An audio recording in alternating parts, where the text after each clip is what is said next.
Happy Friday. Wait. No, happy Thursday.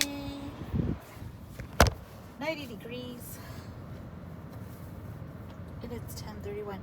I've had a long week, you all. I'm sorry. It's been not so fun at all. Here, let me clean that off. The husband is home, and I don't even know what day it is anymore. Not in a good way. Not in a good way. I mean, like, I just don't know what day it is because it's taking so long. But whatever. He ran into a bird, or the bird ran into us. I don't know. It was on the expressway, and it scared the crap out of me. And so I took it to the Blue Wave car wash, and I got a rinse. Got the feathers off. I'm like, poor bird. I mean, it hit hard on the corner of the car. Like, this side right here. Look. Right here. This part, but on the outside. And there was feathers all over on this side. It's terrible. I hope you all are having a better week than I am, because mine started out really crappy for some reason. Since Sunday. Yeah. In short, the neighbor and I got into an argument. I've just about had it with her and her disrespect towards me. And I told her I was done. And then she in turn tries to get the win by telling me lose her number. And I'm like, lose your number? I'm not trying to date you, ma'am. I'm just calling you out on your disrespect towards me and what a shitty person you are. Like, I have no intention of reaching out to you ever again. You know, you're not a very good person. You use people, and that's why people don't like you. So, good riddance to you. Yeah, I told her that. I did, because she told me some awful stuff too. Throughout the year. Throughout the whole year. And I guess I've been keeping it inside, and the fact that she didn't even apologize, instead she tells me something like that, I'm like, all right, you asked for it, so I gave it to her, you know. And I was telling the husband about it, and I was telling him, like, wow, there's no good people in this world anymore. I've come to that conclusion. There really isn't. Like, there are no good friends in this world, you know. If you have one, great. I started talking to one again. We got in touch, and she was the first person that I had met at church when I became born again about 25 years ago, this October. She friended me, and we hit it off. But again, she's very sociable. She's a teacher. And she moved to San Antonio about 8 years ago. That's where we kind of lost touch with each other. And we were finally able to get a hold of each other again because of the church buddy. And so we had a really great talk last week, and it was just so refreshing to talk to somebody familiar, somebody that's in Christ, somebody that I've known, you know, knows me, knows all about my past, well, except for the 8 years that we missed.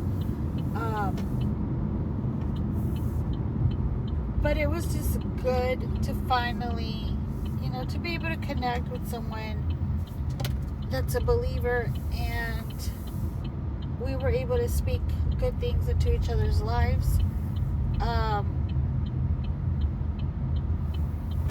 Her life is not perfect. I mean, it felt kind of like she was just waiting to talk to somebody also, because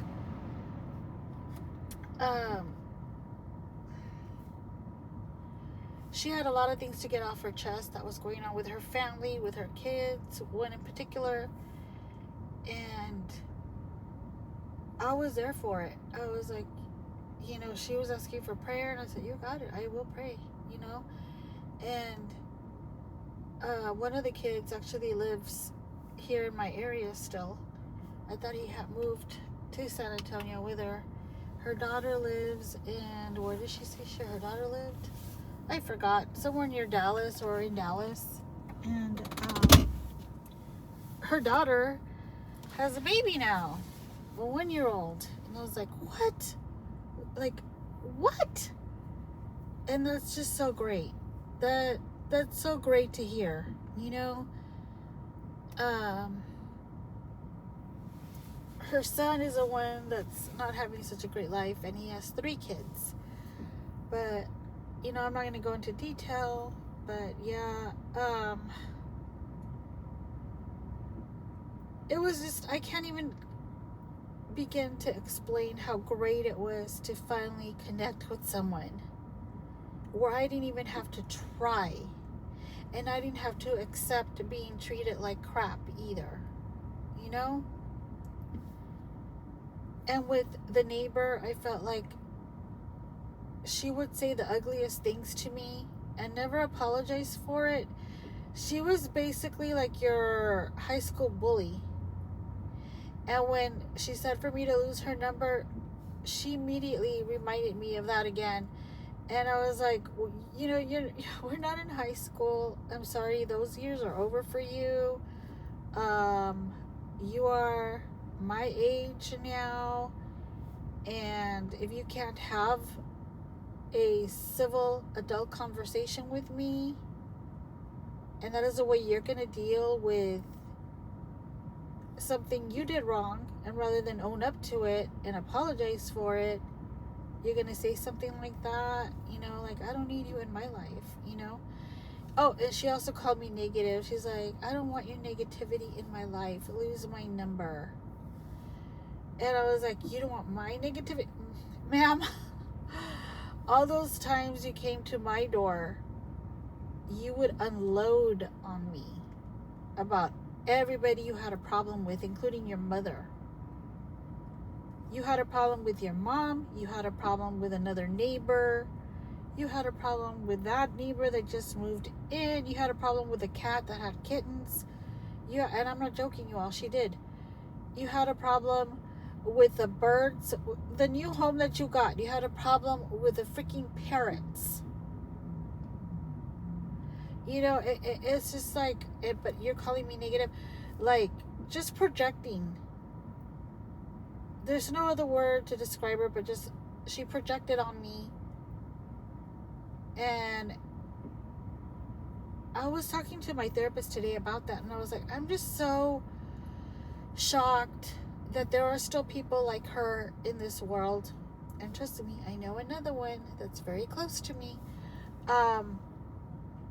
They can never take any accountability for their behavior, their actions, and how entitled they are. How they expect others to pick up their load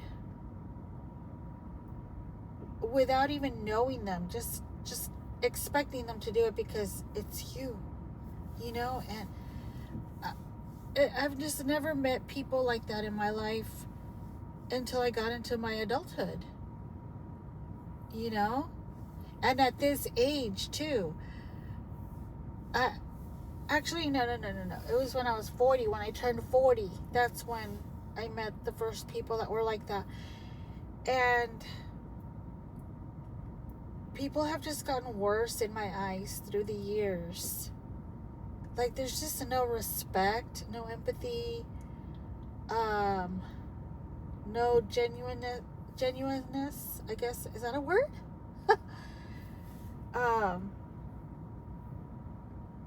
There's just no loyalty either. Like, it's just so wrong.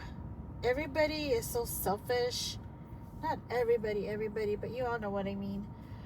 So selfish, and it's all about them. you know?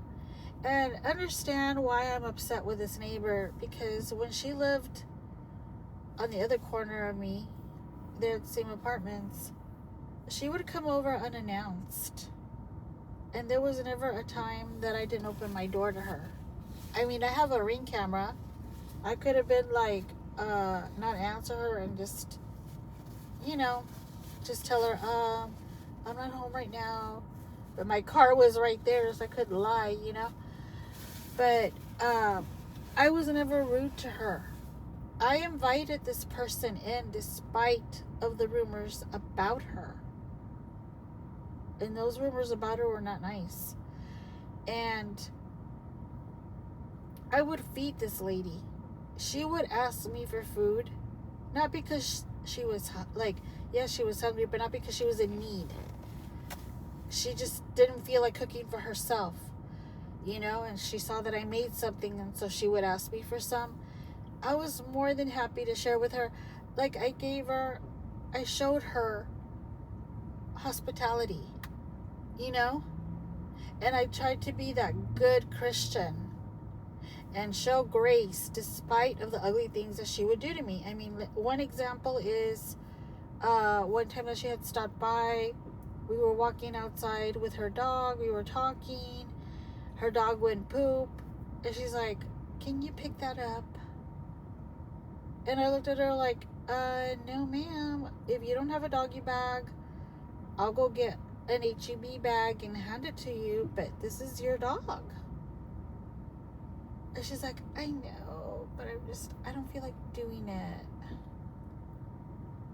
And she kind of got upset that I didn't want to do it. I stood my ground. But the nerve to ask that of someone else, you know? I was in shock. And that's another thing that I was telling my therapist. I said, sometimes I wonder about me, because I'm not sure how to respond to things like that at the moment. Kind of like I freeze. And I keep to myself, and I try to control myself, because my old self would have snapped. And I don't know where that would have led to. And I just tried to okay, if I just freeze here for a moment and not say one word, I won't snap. I try to control my temper that way, you know? And then I'll respond with something like that. Like, no, ma'am, it's your dog, you know?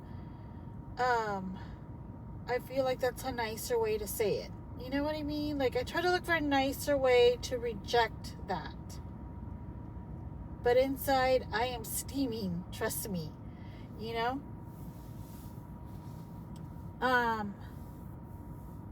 It doesn't always work like that.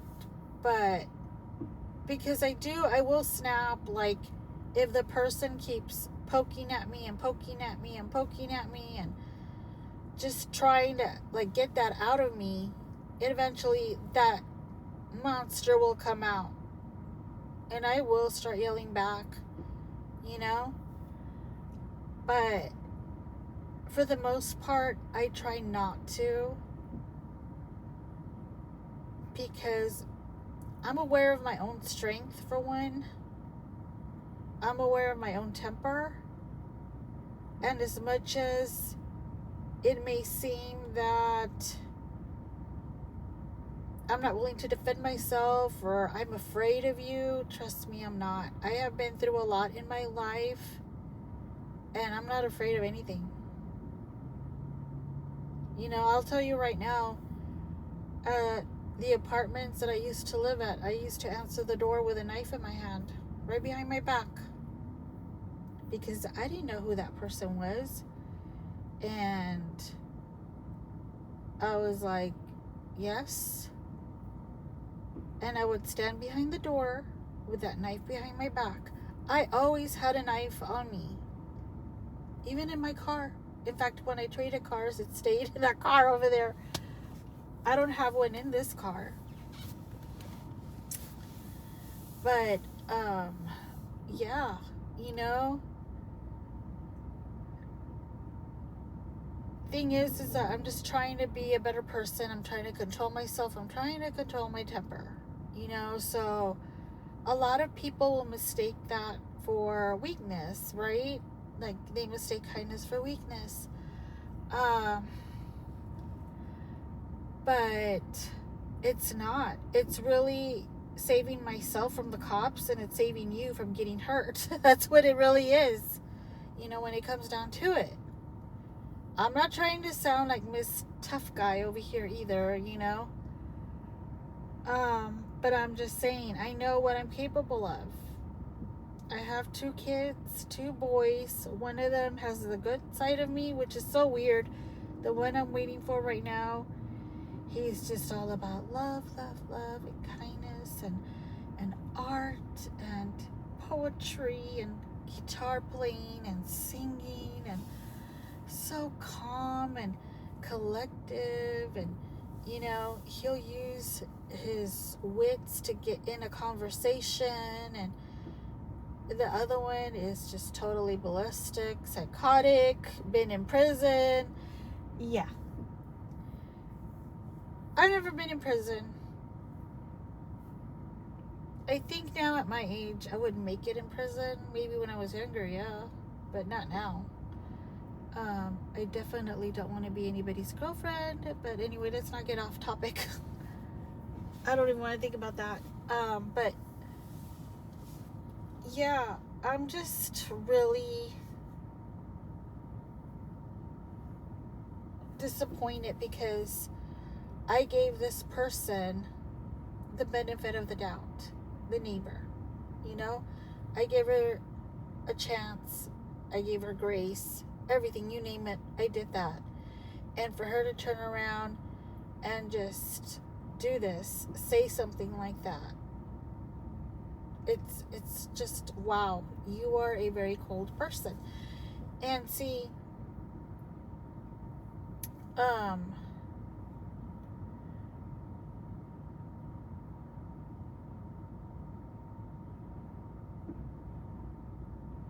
I was telling the husband something to that effect. Oh, yes. I was telling him, like, I kind of felt a change in her when she started to move. Like, once she found a house and she started moving her stuff, I noticed her demeanor towards me was very different. And it kind of felt more like she was already in the process of telling me to F off, you know? Like, don't talk to me. I don't want to. I'm better than you. I have a house now. I'll come check on you when I get a chance, type of thing. Because she still wanted to come over, even though she moved. But I found out why. It's because she was trying to find out who moved into her old apartment. And that's really none of her business. And she really doesn't have any business there anymore. You know, so there's no need for her to come over. She would use the excuse like, oh, I want to take the dog out for a walk. And he's used to that environment there. Okay, but you don't live here anymore. You know? But whatever. I was telling the husband also about how women are so cruel. And I don't understand why we're so cruel to each other also. Not everybody. I mean, I still believe there's good women out there that are actually, that will speak into your life, that are encouraging, that are godly, you know? I'm working on that myself. I'm not perfect. But you can tell the difference in conversations. And then I told him, just like M, I'm going to call her M, the lady from the grocery store. I hadn't seen her in a long time. Before, when I used to see her, every time when she would see me, every time, and this would be once a week, You're not working? You're still not working? Oh my God, how do you support yourself? Oh, your boyfriend. Well, I'm divorced. I support myself. I pay for the house and everything. And I'm just like, okay, well, good for you, you know? But that comparison, right? And here it was years later, and I run into her again, and that was the first thing out of her mouth. Are you working? Like, ma'am, is that all you can come up with in conversation? Trust me, if I became a doctor by now, I would have told you, you know? I mean, I'm fine, thank you. I'm doing great. How about you, you know? But see, these are the conversations that I have with the women that I encounter. With men, and I was telling the husband this, with men, I've noticed that your conversations are so different. With you, and even when I'm at the grocery store or wherever I'm at and I hear two guys run into each other, it is so different, you all. It'll be like, hey man, what's up? How you doing? And then they do that. How you doing? It's good to see you. Where you been? You still live around here? Oh, okay. How's the wife? How's the family? Yeah, we gotta get together, dude. Like, what are you doing this weekend? There's a game on this weekend. You want to come over, bring your family over? You know, maybe we can cook out or something? You know, yeah, you know. Man, it's so good to see you. Look, I gotta go. The wife's already calling me. She's on the other side of the store. I can hear her all the way over here. Wait, hold on just a second. Babe, come over here. Hey, you remember my friend, John Doe? You know, and yeah, and the wife's just like, hi, how are you doing? You know, totally different. I have yet to ever run into anybody that are men at a store or anywhere that'll go out to a guy like, hey man, what's up? You working? Where are you working, man? How do you support yourself? What do you mean you're not working? Dude, I've never heard that conversation take place. Ever.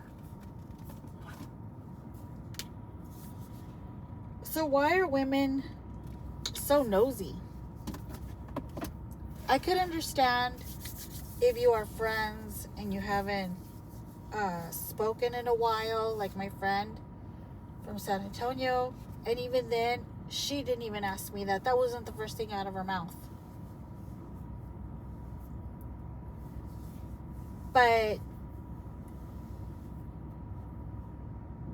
if this is just somebody that you've met a couple of times, you never connected with, yeah, you run into each other because she happens to work at the store that you frequent much, why are they so nosy and getting into your business like that? Like, I don't understand that.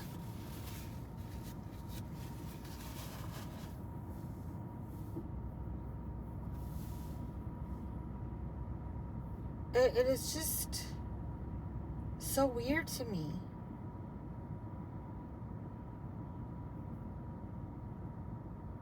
And I'm happy for women that feel like, okay, this is what I've worked on. These are my accomplishments. I'm proud of it. I'm happy for you. That is your life's path. Now, I'm not saying my life's path is to be a bum or a kept woman. You know? I am just living my life day by day. I'm trying to figure things out. In fact, I have some things going on that I'm working on a little at a time, and I'm hoping to get it all together soon. I do have goals in my life. It's taking me longer to reach those goals, but I do have them.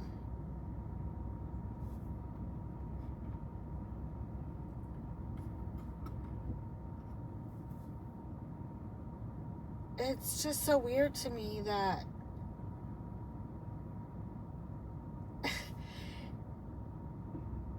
like we're running a race, and that's in the Bible. It's like, and I'm just talking to women right now, it's like the women are running a race against each other to see who makes it to the finish line first. It's so competitive being a woman.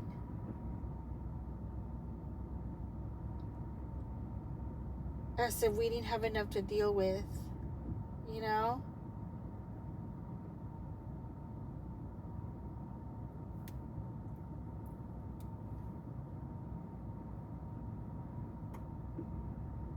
I don't know, like, a lot of people talk about, like, Gen Z, Gen Xers, and honestly, Gen X, I forgot what years it was, what they fall under, birth years, but we are not the same. We're not all the same, I can tell you that much. There's a lot of Gen X people that I run into that act like they're millennials. And I don't even like the term of being put in a certain category, because that doesn't define me. The fact that I was born in a certain year and I'm considered a Gen X, that doesn't define me. Now, I do joke around and I'll say, I'm a Gen Xer. You know, I don't give a crap what you think. I'll joke around like that. But like I said, and I'll repeat it again, it does not define me. My birth sign does not define me. Thank God. Because I'm a Cancer. I would be a Cancer. I fall under a Cancer. And thank God it doesn't define me. I don't submit to those things.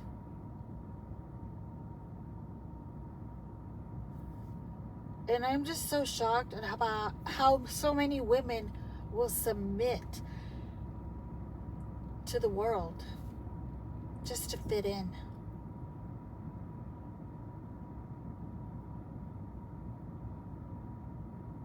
I mean, are you really fitting in? I mean, in your mind, do you really think you're fitting in? And I would really like to talk more about that. However, I'm going to end for the night. I miss my Walking Dead talks on Sundays. It's killing me. I'm going to try to do it again. Somehow, some way. Because it helps me out a lot to cope. It really does. It's one of my coping mechanisms. But anyway, if you made it this far, thank you for listening. Love you all. And I will talk to y'all again soon. Enjoy your Thursday. Bye.